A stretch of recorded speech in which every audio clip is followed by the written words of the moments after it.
Hello friends, आज की video में हम इंडियन पॉलिटी के एक बहुत ही इंपॉर्टेंट टॉपिक को डिटेल में कवर करेंगे जिसका नाम है फंडामेंटल राइट्स। अब आप नागरिक तो बन गए, बट किसी भी इंसान को अपनी लाइफ डिग्निटी से जीने के लिए, इंटेलेक्चुअली, स्पिरिचुअली और फिजिकली अपने आप को ग्रो करने के लिए कुछ बेसिक राइट्स, कुछ मूलभूत अधिकारों की ज़रूरत होती है। नागरिकों को उनके अधिकार देने की शुरुआत इंग्लैंड के राजा किंग जॉन ने साल 1215 में की थी। साइन कर यहाँ। उन्होंने अपने नागरिकों को कुछ बेसिक राइट्स दिए थे जिसे मैग्ना कार्टा कहा गया।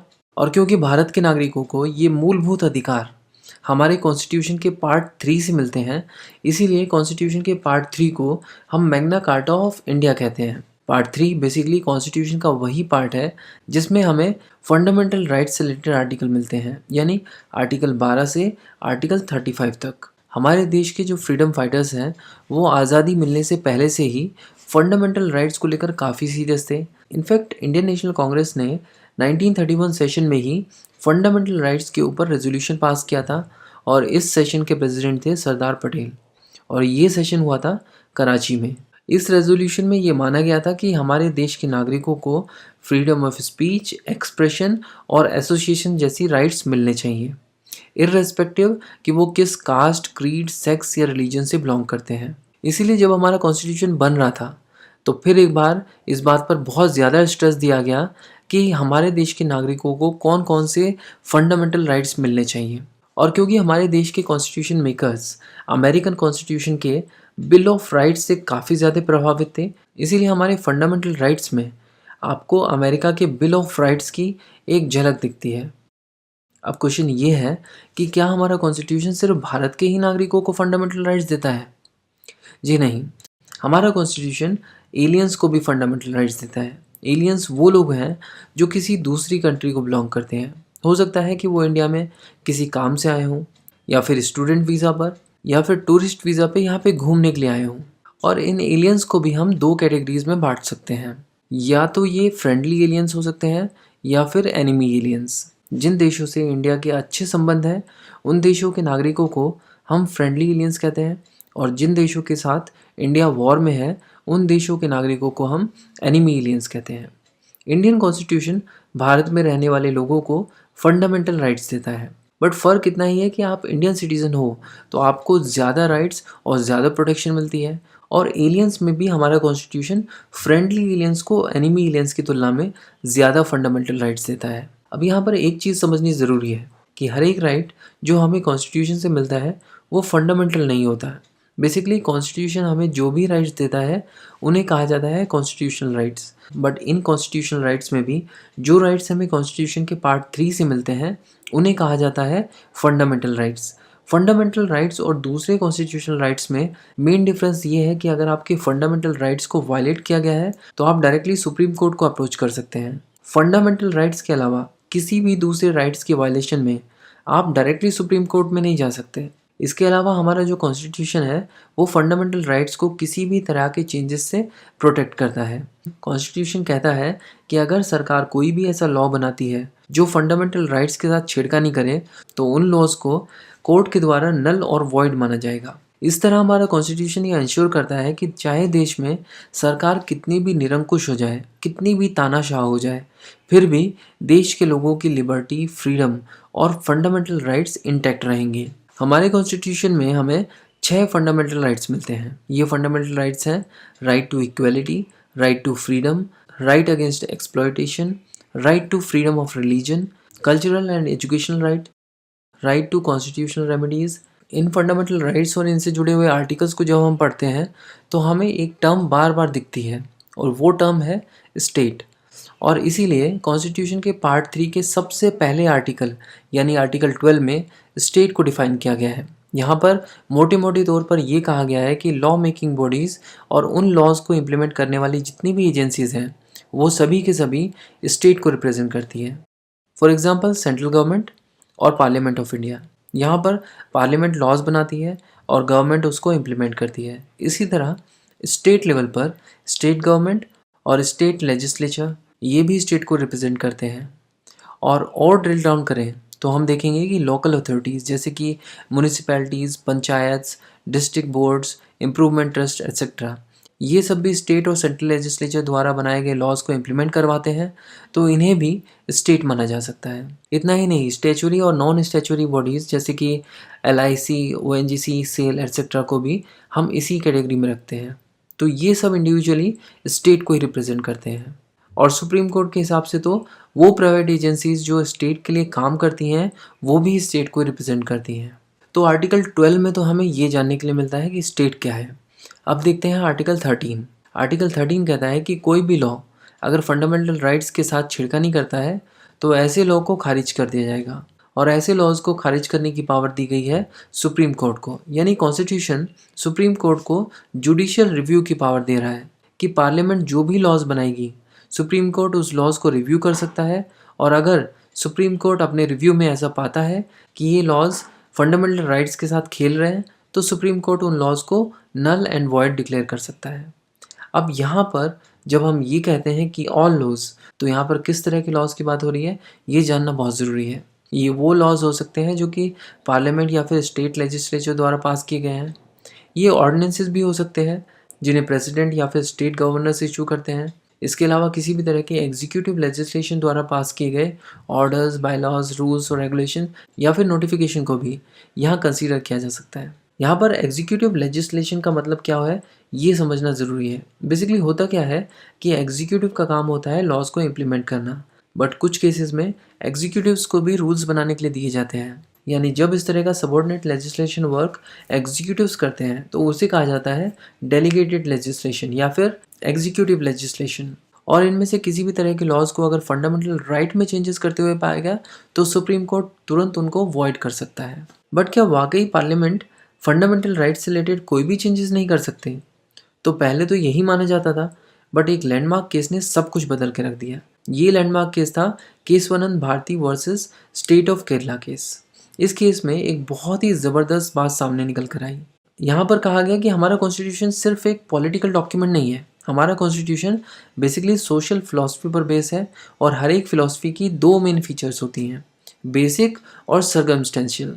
इस केस में कहा गया कि जिस तरह रिलीजन की फिलॉसफी तब तक जिंदा रहती है जब तक कि उसकी बेसिक फीचर्स इंटैक्ट है, हालांकि सर्कमस्टेंशियल फीचर्स यानी बाहरी फीचर्स समय के साथ चेंज होती रहती हैं। इसी तरह हमारे कॉन्स्टिट्यूशन की भी कुछ फीचर्स एसेंशियल हैं जिन्हें चेंज नहीं किया जा सकता। इन फीचर्स को कहा गया है हमारे कॉन्स्टिट्यूशन की बेसिक फीचर्स। ये हमें प्रीएम्बल में देखने को मिलती हैं। तो सुप्रीम कोर्ट ने Kesavananda Bharati versus state of Kerala case में ये फैसला किया कि अगर कोई भी कॉन्स्टिट्यूशनल अमेंडमेंट फंडामेंटल राइट्स को इस तरह चेंज करता है कि हमारा कॉन्स्टिट्यूशन की बेसिक फीचर्स इंटैक्ट रहती हैं तो कोई दिक्कत नहीं है। यानी अगर कोई फंडामेंटल राइट जो हमारी बेसिक फीचर्स का पार्ट नहीं है और उसको किसी कॉन्स्टिट्यूशनल अमेंडमेंट के द्वारा चेंज किया जा रहा है तो कोई दिक्कत नहीं है। बट अगर कोई भी लॉज या फिर कॉन्स्टिट्यूशनल अमेंडमेंट भी अगर फंडामेंटल राइट्स में ऐसे चेंजेस करता है जिससे हमारे कॉन्स्टिट्यूशन की बेसिक फीचर हिल जाएगी, तो ऐसे केसेस में कोई भी कॉन्स्टिट्यूशनल अमेंडमेंट हो या फिर लॉज जो हमने पीछे डिस्कस किए हैं वो सब के सब नल एंड वॉइड माने जाएंगे। आर्टिकल 14 राइट टू इक्वलिटी का पार्ट है और ये हमारा फंडामेंटल राइट है। पिछली वीडियो में हमने देखा था कि हमारा कॉन्स्टिट्यूशन हमें 6 फंडामेंटल राइट्स देता है। इन 6 फंडामेंटल राइट्स में से ये जो राइट टू इक्वलिटी है ये हमें प्रीएम्बल में भी देखने को मिलता है। प्रीएम्बल में लिखा है कि हम अपने सिटीजन्स को इक्वलिटी ऑफ स्टेटस और अपॉर्चुनिटी देंगे। तो ये जो राइट टू इक्वलिटी है ये हमें कॉन्स्टिट्यूशन के 5 आर्टिकल्स में देखने को मिलती है। ये 5 आर्टिकल्स हैं, आर्टिकल 14, आर्टिकल 15, 16, 17 एंड आर्टिकल 18। और आज हम आर्टिकल 14 के बारे में पढ़ेंगे।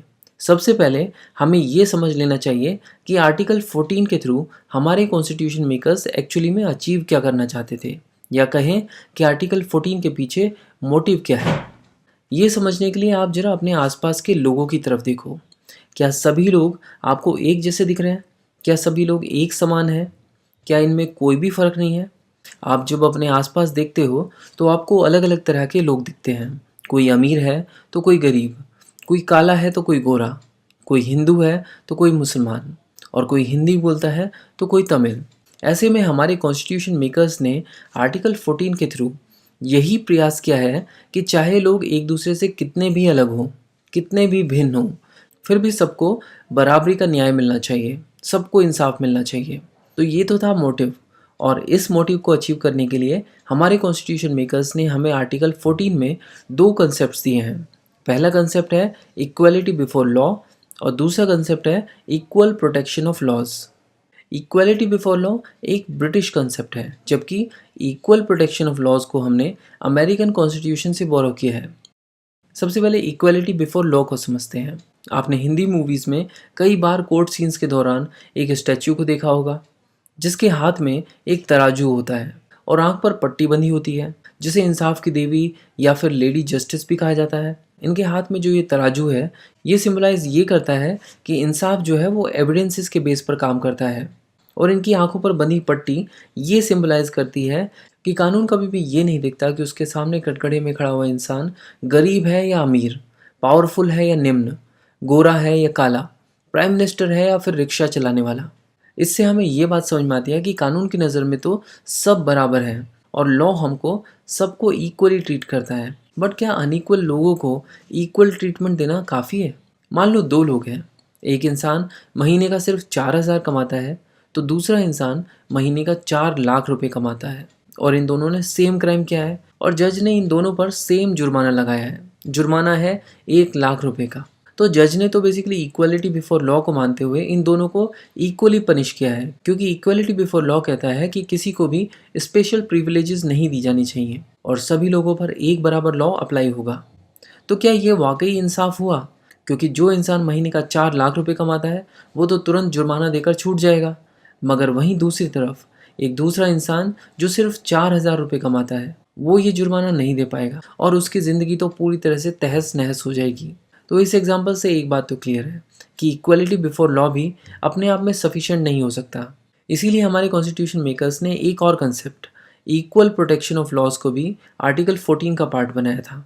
इक्वल प्रोटेक्शन ऑफ लॉज का मतलब है कि जो लोग एक जैसे हैं उनको एक जैसा ट्रीटमेंट मिलना चाहिए, बट अगर दो लोग डिफरेंट हैं तो लॉ को भी उनको डिफरेंटली ट्रीट करना चाहिए। फॉर एग्जाम्पल, अगर एक एडल्ट मर्डर करता है तो उसे लाइफ इम्प्रिजनमेंट मिलती है, जबकि 18 साल से कम उम्र वाले लोग अगर मर्डर करते हैं तो उन्हें मैक्सिमम 3 साल की सज़ा होती है। तो यहाँ पर हम देख सकते हैं कि इक्वल प्रोटेक्शन ऑफ लॉज एक रीजनेबल डिस्क्रिमिनेशन करने की बात कहता है। तो ये थे आर्टिकल 14 के दो principles, equality before law and equal protection of law.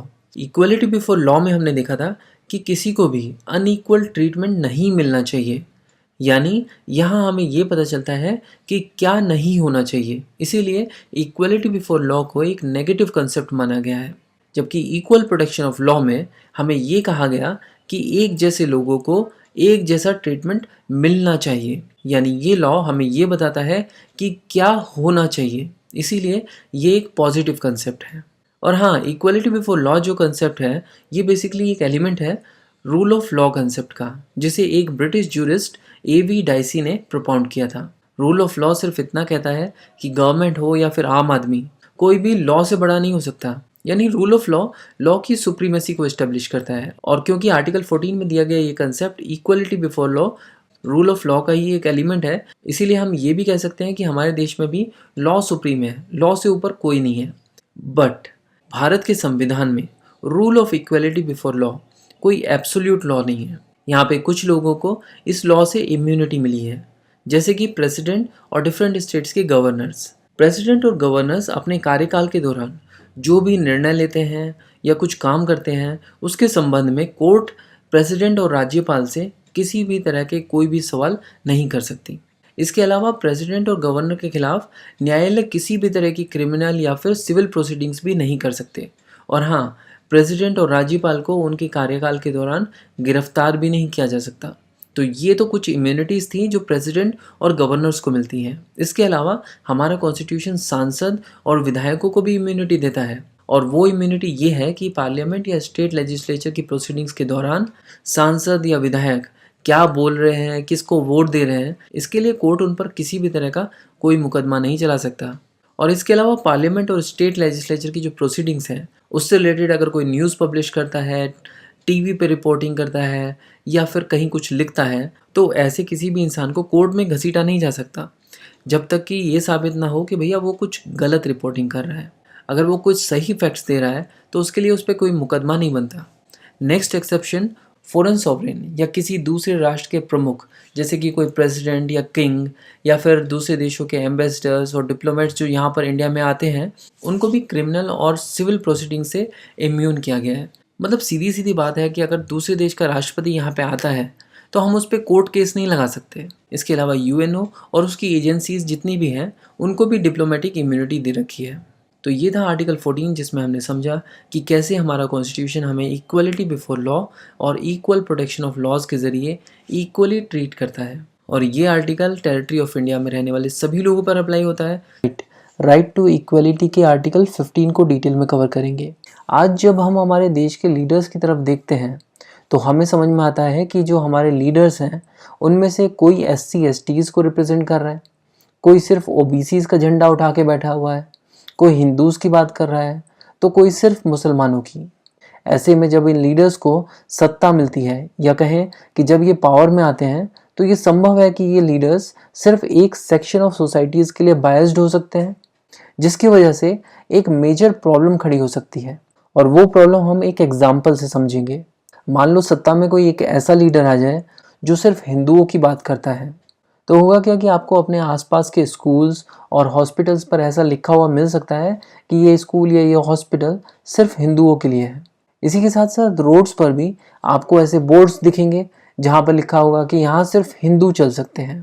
यानी जो पार्टी सत्ता में होगी वो ज़्यादा से ज़्यादा पब्लिक फैसिलिटीज़ जैसे कि government schools, hospitals, roads, government parks etcetera, ये सब अपनी कम्युनिटी, कास्ट या रिलीजन को ही मुहैया कराएगी। इस तरह की स्थिति उत्पन्न ना हो, इसी के लिए हमारे कॉन्स्टिट्यूशन मेकर्स ने आर्टिकल 15 हमें दिया है। आर्टिकल 15 सरकार को कहता है कि जब आप इन पब्लिक फैसिलिटीज़ जो स्टेट स्पॉन्सर्ड हैं या फिर जिनमें स्टेट की पार्टनरशिप है, ऐसी फैसिलिटीज़ जब आप लोगों को मुहैया कराएंगे तो उस समय आप रिलीजन, रेस, कास्ट, सेक्स और प्लेस ऑफ बर्थ से रिलेटेड कोई भी कंडीशन नहीं रख सकते। इसीलिए कोई भी पार्टी पावर में हो, स्कूल हो या रोड, जो भी बनता है सबके लिए होता है, किसी एक स्पेशल सेक्शन ऑफ सोसाइटी के लिए नहीं। इसका मतलब आर्टिकल 15 ये कहता है कि स्टेट जो है वो सिटीजन्स को रिलीजन, रेस, कास्ट, सेक्स या फिर प्लेस ऑफ बर्थ के आधार पर डिस्क्रिमिनेट नहीं कर सकता। बट इन 5 ग्राउंड्स के अलावा अगर स्टेट चाहे तो किसी दूसरे क्राइटेरिया के बेस पर डिस्क्रिमिनेशन कर सकता है।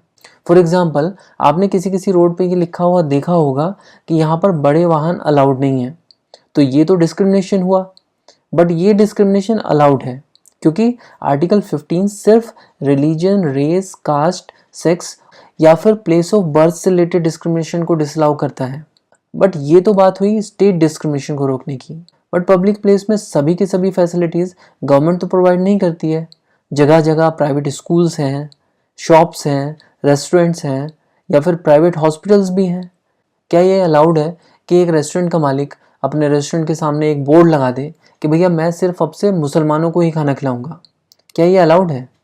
जी नहीं, रेस्टोरेंट का मालिक ऐसा नहीं कर सकता है क्योंकि आर्टिकल 15 उसको ऐसा नहीं करने देगा।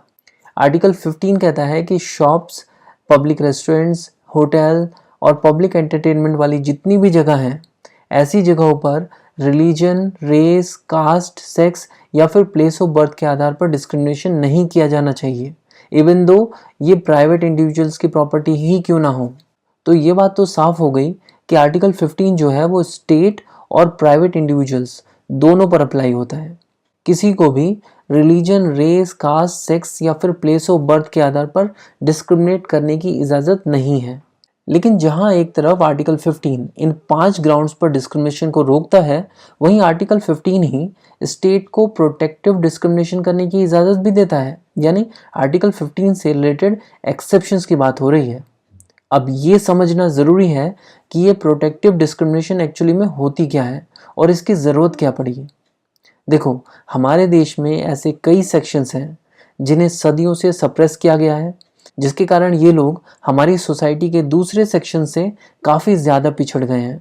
इसीलिए हमारा कॉन्स्टिट्यूशन ये कहता है कि ये भी स्टेट की ही जिम्मेदारी है कि इंडियन सोसाइटी में जो ग्रुप्स हिस्टोरिकली डिसएडवांटेज रहे हैं या फिर इवन आज की डेट में जो ग्रुप्स डिसएडवांटेज पोजीशन में हैं, उनकी तरफ स्टेट एक हेल्पिंग हैंड बढ़ाए और उन्हें भी समाज में बराबरी पर लेकर आए।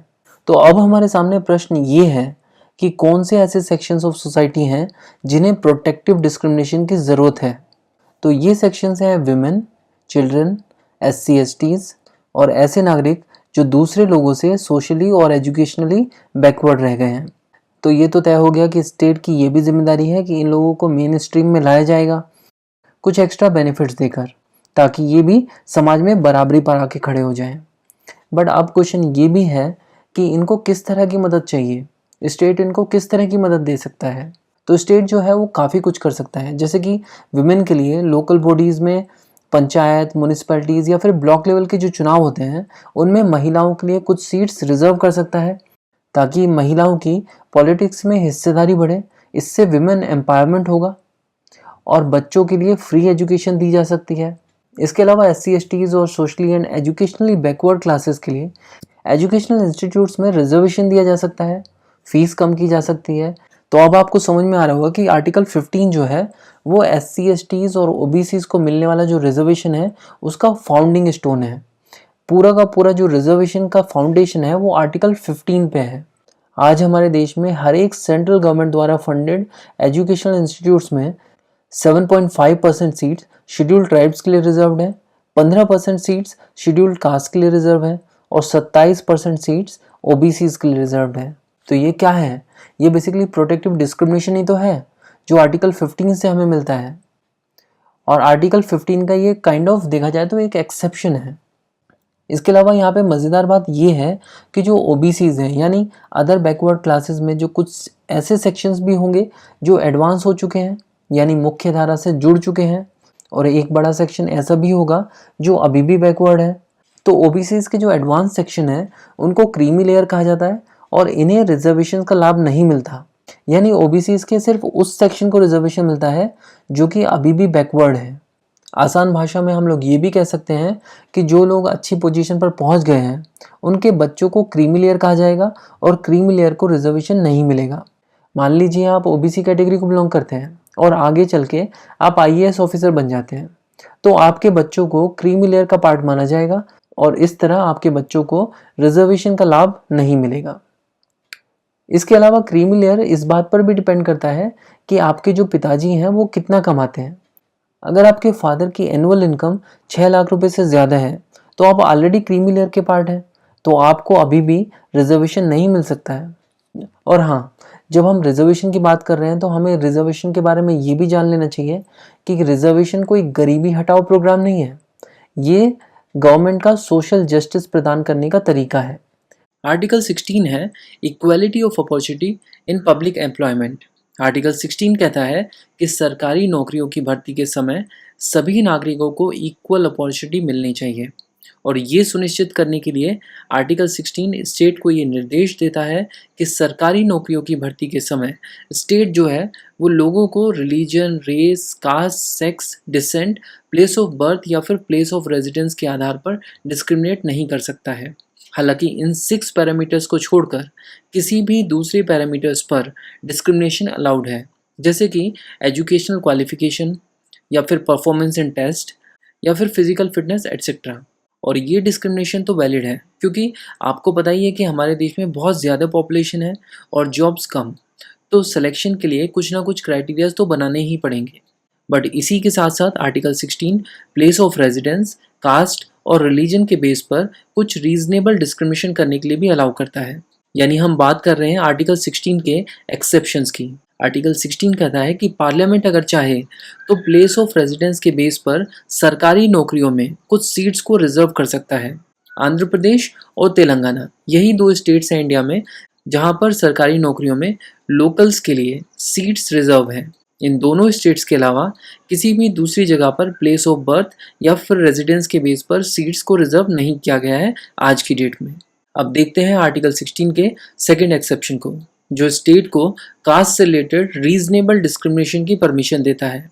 एक एग्जांपल से समझते हैं। मान लो किसी स्टेट में एक बैकवर्ड कास्ट है जिसकी पॉपुलेशन स्टेट की पॉपुलेशन के 10% है, लेकिन उस स्टेट की पुलिस फोर्स में इस बैकवर्ड क्लास के सिर्फ 6% लोग हैं। तो स्टेट अगर चाहे तो नेक्स्ट टाइम जब पुलिस की भर्तियां निकलेंगी तो इस बैकवर्ड क्लास के लिए कुछ एक्स्ट्रा सीट्स रिजर्व कर सकता है। यानी अगर स्टेट को लगता है कि सोशली या economically backward section state services में इनएडिक्वेटली रिप्रेजेंटेड है, तो स्टेट उन पर्टिकुलर बैकवर्ड क्लासेस के फेवर में कुछ पोस्ट को रिजर्व कर सकता है। तीसरा और आखिरी एक्सेप्शन है रिलीजन से रिलेटेड। यहाँ पर आर्टिकल 16 कहता है कि रिलीजियस इंस्टीट्यूशंस के केस में मेंबर्स की भर्ती सिर्फ उसी पर्टिकुलर रिलीजन के लोगों से ही की जा सकती है। फॉर एग्जाम्पल वक्फ बोर्ड के मेंबर्स की भर्ती सिर्फ मुस्लिम कम्युनिटी के लोगों से ही की जा सकती है। वक्फ बोर्ड होते क्या है, इसके लिए बेसिक आइडिया हमें होना चाहिए। एक्चुअली होता क्या है कि मुस्लिम लॉ के हिसाब से अगर कोई इंसान अपनी मूवेबल या फिर इमूवेबल प्रॉपर्टी रिलीजियस, पायस या फिर चैरिटेबल पर्पसेस के लिए दान करना चाहता है, तो ऐसी प्रॉपर्टी को वक्फ कहा जाता है। और इन्हीं प्रॉपर्टीज़ को मेंटेन करने के लिए देश में अलग अलग जगह पे बहुत सारे वक्फ बोर्ड बनाए गए हैं। हमारे देश में टोटल 30 वक्फ बोर्ड हैं जो इन प्रॉपर्टीज़ को मैनेज करते हैं। और इन सब वक्फ बोर्ड को एडवाइस करने के लिए, एडमिनिस्टर करने के लिए और समय समय पर ऑडिट करने के लिए 1964 में गवर्नमेंट ऑफ इंडिया ने एक स्टैच्यूटरी बॉडी इस्टेब्लिश की थी जिसका नाम है सेंट्रल वक्फ काउंसिल। तो ये तो हुआ मुस्लिम रिलीजियस इंस्टीट्यूशन का एक एग्जाम्पल। इसी तरह बाकी धर्मों के रिलीजियस इंस्टीट्यूशंस में भी गवर्निंग बॉडीज़ के मेंबर्स उसी पर्टिकुलर धर्म से ही चुने जाते हैं। हमने थोड़ी देर पहले आर्टिकल 16 के सेकंड एक्सेप्शन में देखा था कि स्टेट जो है वो बैकवर्ड क्लासेस के लिए सीट्स रिजर्व कर सकता है अगर उन्हें लगता है कि स्टेट सर्विसेज में वो एडिक्वेटली रिप्रेजेंटेड नहीं है। इसका मतलब ये आइडेंटिफाई करना ज़रूरी था कि हमारे देश में कौन कौन सी कास्ट को बैकवर्ड क्लास में माना जा सकता है। सो बैकवर्ड क्लासेस को आइडेंटिफाई करने के लिए इंडिया का पहला बैकवर्ड क्लासेस कमीशन अपॉइंट किया गया। ये कमीशन 1953 में अपॉइंट किया गया था और इस कमीशन के चेयरमैन थे काका कालेलकर, जिन्होंने 1955 में अपनी रिपोर्ट सबमिट कर दी। इन्होंने अपनी रिपोर्ट में बताया कि इंडिया में टोटल 2399 बैकवर्ड क्लासेस हैं और इनमें से 837 कास्ट को हम मोस्ट बैकवर्ड क्लासेस मान सकते हैं। इन्होंने सभी महिलाओं को बैकवर्ड क्लास में कंसीडर करने की रिकमेंडेशन भी दी। इसी के साथ साथ इन्होंने इन आइडेंटिफाइड बैकवर्ड क्लासेस के लिए सभी टेक्निकल और प्रोफेशनल इंस्टीट्यूट्स में 70% रिजर्वेशन रिकमेंड किया। सरकार ने इनकी रिकमेंडेशन और रिपोर्ट को पूरी तरह से रिजेक्ट कर दिया। काका कालेलकर की 70% रिजर्वेशन वाली बात ने तो सुप्रीम कोर्ट के भी कान खड़े कर दिए और फिर 1963 में सुप्रीम कोर्ट ने अपने एक जजमेंट में कहा कि किसी भी स्थिति में रिजर्वेशन 50% से ज़्यादा नहीं हो सकता। इसके कुछ समय बाद सेकेंड बैकवर्ड क्लास कमीशन लाया गया। ये कमीशन अपॉइंट हुआ था 1979 में और इसके चेयरमैन थे बीपी मंडल। इन्होंने 1980 में अपनी रिपोर्ट सबमिट कर दी और मंडल कमीशन ने अपनी रिपोर्ट में बताया कि देश में 3743 बैकवर्ड क्लासेस हैं जो कि टोटल पॉपुलेशन की 52% है। इन्होंने कहा कि इन 52% में एससी और एसटी को नहीं जोड़ा गया है। इन्होंने इन बैकवर्ड क्लासेस को 27% रिजर्वेशन देने की रिकमेंडेशन भी की। इन्होंने कहा कि अगर ओबीसीज को 27% रिजर्वेशन देते हैं तो एससी, एसटी और ओबीसी इन तीनों का रिजर्वेशन मिलाकर भी 50% से कम ही रहेगा। यानी सुप्रीम कोर्ट ने जो निर्देश दिए थे उसका भी पालन हो जाएगा और बैकवर्ड क्लासेस को भी रिजर्वेशन मिल जाएगा। इसके बाद देश में हर जगह मंडल कमीशन को इम्प्लीमेंट करने की मांग उठने लगी। तो 1990 में वीपी सिंह की गवर्नमेंट ने मंडल कमीशन की रिकमेंडेशन को इम्प्लीमेंट कर दिया। यानी सरकारी नौकरियों में अब 27% सीट्स ओबीसीज के लिए रिजर्व कर दी गई थी। इसके अगले ही साल पीवी नरसिम्हा राव जी की सरकार ने इस रिजर्वेशन में 2 चेंजेस किए। इन्होंने कहा कि रिजर्वेशन में एक इकोनॉमिक क्राइटेरिया होना चाहिए, मतलब कि ओबीसीज में जो लोग ऑलरेडी अमीर हो चुके हैं उन्हें रिजर्वेशन का फ़ायदा नहीं मिलना चाहिए और हायर क्लासेस में जो लोग गरीब हैं उनके लिए भी 10% सीट्स को रिजर्व करना चाहिए। इनके इन चेंजेस को इम्प्लीमेंट करने के 1 साल के बाद यानी 1992 में सुप्रीम कोर्ट में एक केस आया जिसका नाम था Indira Sahni versus union of India case. इस केस को मंडल केस भी कहा जाता है क्योंकि इस केस में आर्टिकल 16 में दिए गए बैकवर्ड क्लासेस के लिए रिजर्वेशन को बहुत ही डिटेल में एग्जामिन किया गया और इस केस के जजमेंट में सुप्रीम कोर्ट ने कहा कि ये बात ठीक है कि ओबीसीज को 27% रिजर्वेशन दिया जाना चाहिए क्योंकि ऐसा करने के बाद भी रिजर्व कोटा 50% से कम है। ये हमने पहले ही देखा है कि एससी, एसटी और ओबीसी इन दोनों को मिलाकर 50% से कम कोटा था, तो सुप्रीम कोर्ट इस बात के लिए मान गया। इसके अलावा सुप्रीम कोर्ट ने कहा कि चलो ये बात भी आपकी मान ली जाएगी कि ओबीसी कैटेगरी के जिन लोगों का उत्थान हो चुका है उन्हें अब रिजर्वेशन नहीं मिलना चाहिए। बट सुप्रीम कोर्ट ने कहा कि लेकिन आपकी ये बात नहीं मानी जाएगी कि आप हायर कास्ट के इकोनॉमिकल वीक सेक्शन को 10% रिजर्वेशन देने की बात को कह रहे हो। भाई हायर कास्ट के लोगों को अगर गरीब भी हैं तो उनको रिजर्वेशन क्यों मिलना चाहिए? तो सुप्रीम कोर्ट ने ये बात इनकी पूरी तरह से खारिज कर दी। और वैसे भी सुप्रीम कोर्ट का मानना था कि अगर इनको 10% एक्स्ट्रा रिजर्वेशन देंगे तो फिर वही बात हो जाएगी, 50% से ज़्यादा रिजर्वेशन हो जाएगा। तो इस पॉइंट को तो माना नहीं गया। इसी के साथ साथ सुप्रीम कोर्ट ने कुछ कंडीशंस भी लगा दी। सुप्रीम कोर्ट ने कहा कि देखो, आप ये रिजर्वेशन अपॉइंटमेंट में तो दे सकते हो लेकिन प्रमोशन में नहीं दे सकते। और इसके अलावा बैकवर्ड क्लासेस के जो लोग अच्छी स्थिति में हैं, यानी ओबीसीज में क्रीमी लेयर, उन्हें इस 27% का लाभ नहीं मिलना चाहिए क्योंकि उनका उत्थान तो ऑलरेडी हो चुका है, अब अच्छी स्थिति में है, अब क्यों रिजर्वेशन चाहिए। अब इसके बाद सुप्रीम कोर्ट ने ये भी कहा कि देखो 50% कोटा में आप जो है कैरी फॉरवर्ड रूल को भी अप्लाई कर सकते हो। मतलब पिछले साल की रिजर्व सीट्स अगर एलिजिबल कैंडिडेट्स ना मिलने के कारण भर नहीं पाई हो तो उन्हें नेक्स्ट ईयर या फिर आने वाले सालों में कैरी फॉरवर्ड किया जा सकता है। बट शर्त ये है कि किसी भी हाल में और किसी भी साल में रिजर्व सीट्स 50% से ज़्यादा नहीं होनी चाहिए। तो सरकार ने कहा कि ठीक है भैया, आप जो बोल रहे हो हम मान लेंगे। तो सबसे पहले सरकार ने क्रीमी लेयर के क्राइटेरिया को आइडेंटिफाई करने के लिए एक कमेटी बनाई। इस कमेटी का नाम था रामनंदन कमेटी। इसके अलावा 1995 में गवर्नमेंट जो है वो 77th अमेंडमेंट लेकर आई, जिसमें इन्होंने ये कहा कि देखो सुप्रीम कोर्ट ये बात तो मानता ही है कि ओबीसीज, एससी और एसटी इन तीनों को रिजर्वेशन मिलना चाहिए अपॉइंटमेंट में, तो इसमें तो कोई डाउट ही नहीं है।